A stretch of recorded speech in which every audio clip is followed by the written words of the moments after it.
Chapter 2. Teo and Rizian are woken up by the sweet melodious chatter of the birds.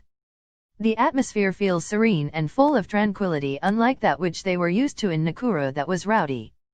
Teo goes to the window and is touched by the cool breeze that caresses her face soothingly. When Rizian joins her, she notices other main noises in her uncle's compound which she had not noticed the previous night. She supposes that they belong to the other wives of their uncle. The beauty of the compound makes her hope that their new home would be as beautiful. They are called for a cup of tea by one of their aunts who guides them to the house of the first wife of their uncle, their Yeobatter first aunt, where the rest of the children and their mothers are. They are introduced to about 16 children who are their cousins before they are served with tea and bread.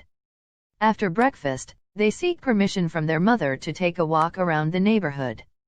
She agrees but warns them to be careful with strangers who might take advantage of their unfamiliarity.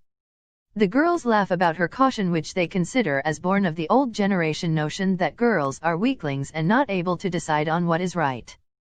As they walk away, their mother has a premonition about them and their Intoi Nemangalana status, especially since they were in the midst of a community that cherished girls' circumcision.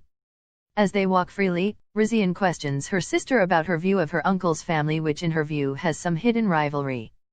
She also observed that 2 of her aunts are expectant. Teo dismisses her and argues that the family looks quite happy and adds that it is the duty of the parents to decide the number of children they want to have. When she tells Rizian that her time will come for her to decide once she's married, Rizian dismisses this thought, claiming that all she wanted was to study and will only think about her husband and children once she has a degree. On their way back, the girls are accosted by a heavy-set young man who grabs Teo's hand and contemptuously refer to them as the Intoi Nemangalana from Nakuru town.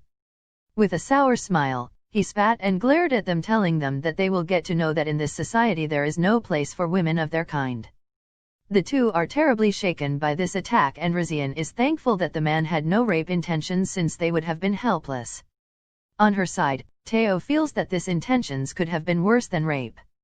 As they hurry to get home, they decide not to tell their parents about the encounter, since even though they know that mother will support them, that they are certain their father would reprimand them and blame them for walking around on their own.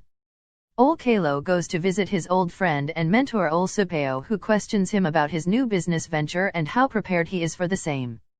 Ole Kalo discloses to him that he is about to sign a 4-year contract to supply all government institutes in Nazolo with agricultural inputs.